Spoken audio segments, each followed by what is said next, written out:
You're listening to Winnipeg's Classic 107. My name is Simon Rusnak. This past Saturday night, the Winnipeg Symphony Orchestra closed out their 2020-2021 concert season, and ahead of the online show, they previewed the upcoming year, unveiling the masterworks specials, absolute classics, beyond classics, and more. Now, to recap briefly, we've reached Maestro Daniel Raiskin before he heads home. Hello. Hi, Simeon. Great to be here with you again. And it's great to have you here. And I suppose I should start here with all the challenges, changes, and hurdles. Let me begin by congratulating you on completing this past wonderful season.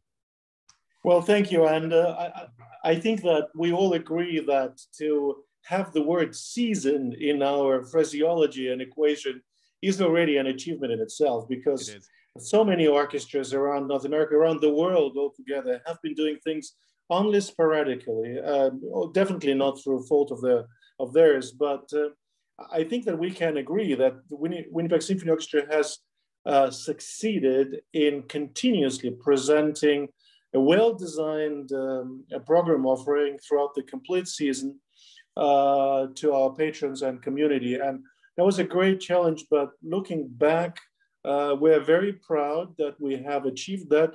And we also obviously have learned a lot, and there were thousands of changes, and, like assembling the season on a fly. And we were able to do that. And I think I don't know anyone who wasn't thankful for that, because the easy thing in these circumstances, is to hang your head and kind of in a resignation wait for the better times. But that was never an option for us. And it required taking risks, but not unreasonable. It required coming up with very stringent health safety protocols to not endanger anyone involved, whether audiences during the only two performances, we had audiences at the beginning of the season, and also our musicians and staff. So we were always very, very conscious about that. But we wanted to keep music alive and connection to the community alive. And that was the driving force behind it. And that you exactly did. And I mean, you talked about rolling with the punches, these idea of plans and programming changes coming up right until the curtain rose and the cameras started rolling. And I mean, it really was the season recomposed, as it was dubbed. Now, I'm sure the first question on everyone's mind is, how do you go about planning a future season with so much uncertainty still surrounding restrictions and public health guidelines and the like? Well, this is when you tap in the experience and knowledge that we have accumulated during the period of the last 14 months. Basically, you plan 2 or 3 seasons right away, because you are not trying to fool yourself with the false expectations that at certain point, like come September 1st or whatever, everything goes back to normal, to status quo. We all hope it will, but we're also realistic that there will be still hurdles and bumps along this way. And we're very conscious of having the alternatives up our sleeve so that we can proactively, react very quickly to whatever changes we need to adopt. Yes, we plan returning on stage with the orchestra in full strength. We have a full nucleus of 67 musicians. We hope we will be able to welcome our audiences in person, at least part of it, to Centennial Concert Hall. It's a large venue, so we're hopeful that at least to some extent we can fill it safely with a number of patrons. But at the same time, we're prepared right away to offer alternatives, both in numbers of attendance, but also in numbers of musicians that are able to be on stage. Is it going to be 67? Is it going to be 40? Is it going to be again 25 max for a time being? We're absolutely kind of cool about that, not trying to get overly excited, but just having a very, very compelling alternatives to each program we have. So, and I think that the patrons of ours, they stopped being disappointed or surprised by anything. You remember maybe a few years ago when my relationship with WSO started, one of the dreams or perspectives I was talking about, that my absolute wish in relationship with any orchestra boils down to the fact that patrons actually stop looking at what's on a menu, but they have this instinctive reflex, that come Saturday or Friday night, they are going to the symphony And they don't need to know what's going to be played because it's going to be great anyway. Like you don't check the menu or the daily offerings of a great restaurant you trust to. You just go there to have a great meal. You know it's going to be great. You know, there will be something surprise. So in a way, what happened along this very strange season is moving to this kind of relationship, building the trust that we are going to be there no matter what. There's going to be great music on a highest possible level of performance, and actually better with every night. We also learned how to cope with being so spaced out on the stage with shields and all, being 2-3 meters away from each other. And I think that this is what audiences, patrons expect from us, that we are going to offer concerts. Yes, we have original plan. If it's going to be changed, no one is going to be overly excited or disappointed about it, because people will know, well, they come up with something else that will be equally great. Yeah. And this is exactly the strategy we adopt. Well, I'm so glad to hear that. So I suppose this could be the season of the asterisk, if you will. There's a little disclaimer there saying things may change, but you're still going to enjoy it. So I do want to highlight just a couple of the things. Of course, we can't go through every concert and every detail, what's on the program, but we will have a rundown up on the website, classic107.com. The first date to mark on the calendar, June 29th, the Masterworks special. Tell us just a little bit about that show with 2 cellists.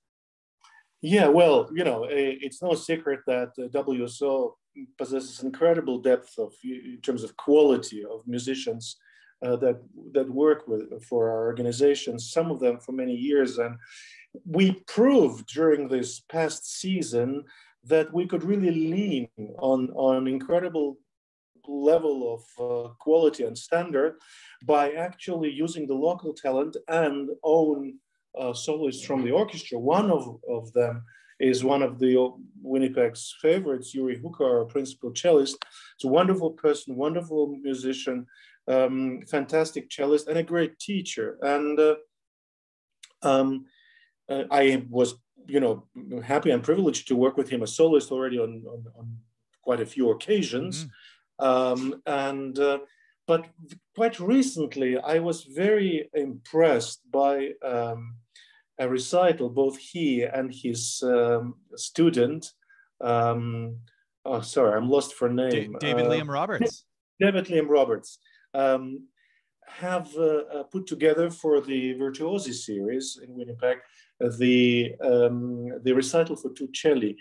I can tell you, I was blown away, not only by, that they played so well together, but this young man is in my opinion, is undisputed cellist. And I know a few things about the string players altogether, and I've been lucky to perform with some of the greatest cellists around. So I listened to this recital twice, and I think the next day I ran to Yuri and I said how great it was. And I said, we need to do something together. And then we figured out that together with artistic team, that one of the great things will be to do something in the summer, It's both kind of a heritage idea, teacher student, but also because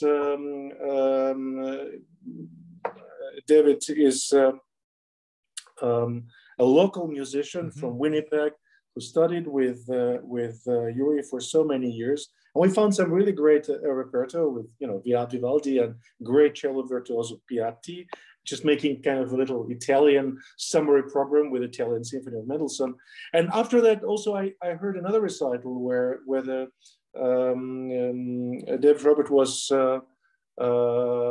David Liam Roberts was playing with a young piano trio, his Canadian colleagues. And it was also, sir?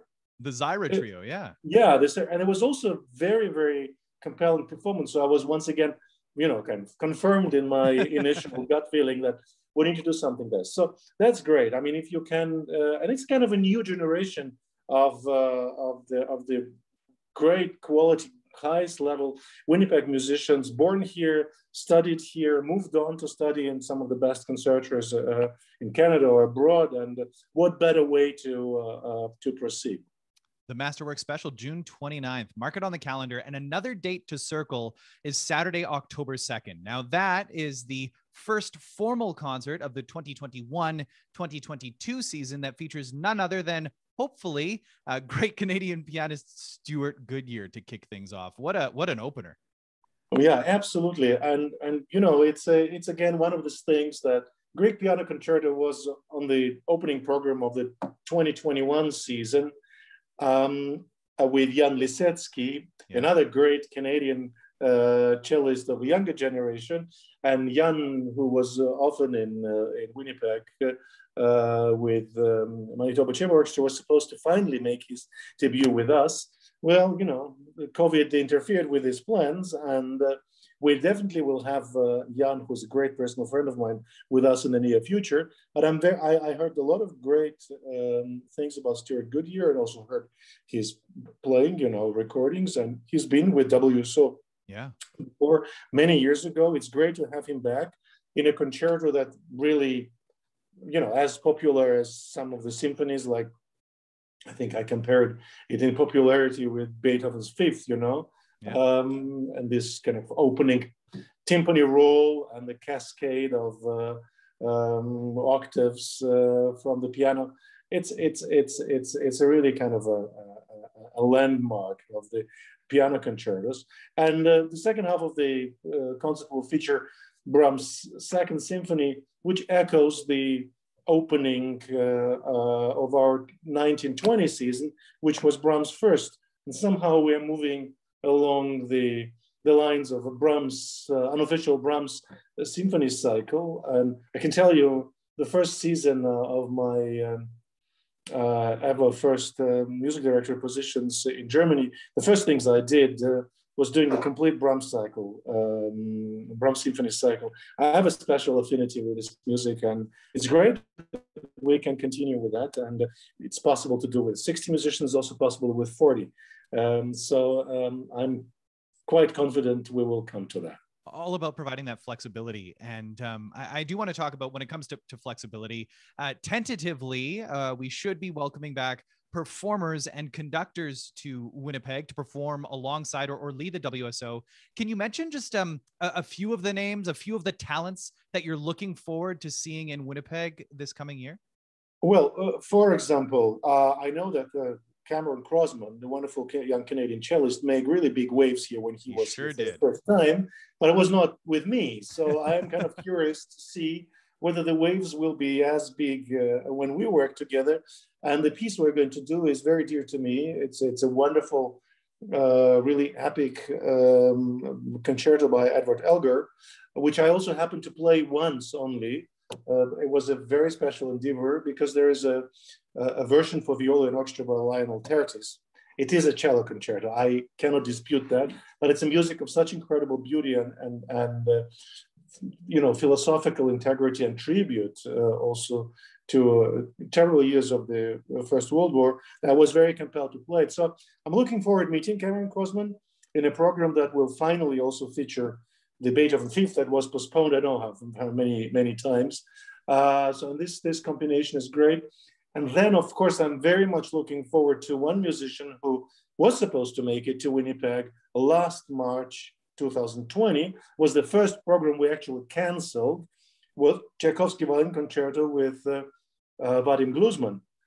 And he's coming now in March 2022 to play Violin Concerto by Tchaikovsky on the same Stradivari Tchaikovsky's written it for, the one that belonged to Leopold Auer. And shortly before that, another obvious highlight will be Alexei Volodin back in town, this time tackling two grandest piano concertos by Rachmaninoff, number 2 and number 3, framed by works of Tchaikovsky, his Sixth Symphony, his Tempest.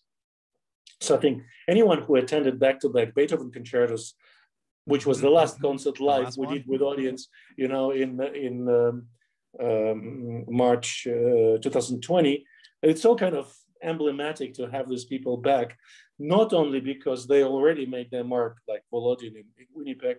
These are also people that are, as I call it, they really constitute my artistic and musical and also human DNA to some extent. These are not only fantastic musicians and my great music partners, but also very close friends. And what better way to celebrate getting out of where we're now by sharing stage with people you really trust. And speaking of sharing the stage, I mean, you, of course, will be taking the podium. There will also be Associate Conductor Julian Pelicano on the podium and RBC Assistant Conductor Naomi Wu, plus some special guests like Ray Hotoda is coming back to Winnipeg. That's very exciting. Ray was Julian's predecessor, so it would be great to see someone I heard so many things about and hear how she has developed. She is herself a music director in her own right, I think Fresno Philharmonic in USA. She's also a very accomplished pianist. And, you know, we have another accomplished pianist being our assistant conductor, Naomi Wu. So I think it's almost in a good way, it's almost a kind of a trick we come up with. Where do you get two assistant conductors on stage, one former, one present, that are both brilliant piano players and are going to play a Mozart double concerto? And then Ray will come back to the orchestra where she, you know, made her first strides to in a program with, you know, beautiful Schumann symphony, and worked by a very talented African-American composer whose music we presented for the first time in Winnipeg during the music festival. Yeah. So Jesse Montgomery, with a great work, which we originally actually were planning to do at WNMF, but had to cut down to work for strings, records from the Vanishing City. I think she has been recently announced to become an artistic partner of Chicago Symphony. I don't think it's a bad thing for us. I think it just says that the choices we make artistically are not ill thought through. And then we have also another great Canadian conducting talent coming our way for a WSO debut, Bartolome Poyser. Daniel Bartolomeo Poyser. Daniel Bartolomeo Poyser. Who is a special position with Toronto Symphony and with, I think, Halifax Orchestra, Nova Scotia. And he will be doing a program with, you know, it's both music by Mozart and Haydn, but also Copland. And some Florence Price too on the. And Florence Price too, yes. Thrilled to see that. It's a great piece for strings alone from a female African-American composer who really was one of the first to make really strong steps in direction of actually solidifying this serious place for women composers, regardless of gender, women composers regardless of racial background, in being accepted into the world of serious music. But for that matter, again, it's a little bit of a kind of heritage passing on idea. What we do in December with a kind of all-American program with Blake Pouillot, another great Canadian talent, playing Barber's Violin Concerto, something we were planning to do during this past season that was canceled. Of course, Dvorak Symphony from the New World, which is very much based on a traditional music from Native Americans. And to start that with an Hiawatha Overture by arguably the first important composer of European African descent, Coleridge Taylor. And so that very much rhymes with what we do also in January with Copland, Appalachian Suite and Appalachian Spring Suite. So yeah, it's really, when I look at this, you know, from a perspective of talking about this, I just see how much really different things in terms of music and personalities WSO is offering next year. If you're just tuning in, my name is Simon Rusnak, and I'm chatting with music director of the Winnipeg Symphony Orchestra, Maestro Daniel Raiskin, about the recently announced 2021-2022 concert season, if everything goes according to plan. We were just talking about guest conductors and guest performers, some familiar faces, some new ones, hopefully. Those special guests are indeed just that. They're special. As we were talking about earlier, one of the highlights of this past season was hearing from the WSO musicians themselves, turning the spotlight on their own, like Steve Dyer performing the Nino Rota trombone concerto, or Jan Kochman and Alex Conway performing music for 2 flutes, or just this past weekend, Gwen Hobig and Dan Schultz, always a treat, performing music of Mozart. Can we look forward to more of that in the new season as well? Well, as we discussed, in June, it's going to be already Yuri Hooker featured in the first kind of Masterworks special concert. Then it will be Catherine Brooks, our principal bassoonist, spotlight with the Mozart Bassoon Concerto. And in January, with Daniel Bartolome Poise, will be Beverly Wang, our principal oboist, playing Mozart oboe concerto. This is great that, you know, it's not about promoting local talent and orchestra musicians. It's at the end of the day about having at your disposal people who can really do a great performance. They just happen to be members of the WSO, and that's what's so special about this orchestra too, because they, you know, and it's not that we are like, you know, during the season we just closed, and we really didn't have many options because travel is still very constrained. I can, you know, vouch for that. It's very complicated.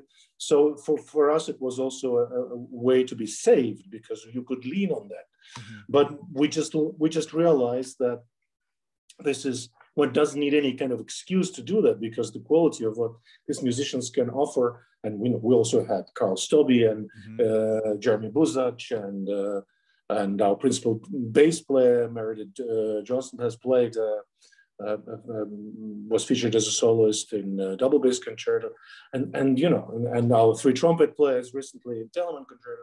You know, you go on. There's Patricia Evans, principal in a horn concerto. So there's practically not a register left where you know we had 1 or 2 or more brilliant soloists. So we continue this line gladly, and I'm happy that I can, you know, be at least on 2 of these 3 occasions, I can be the one to lead this concerts.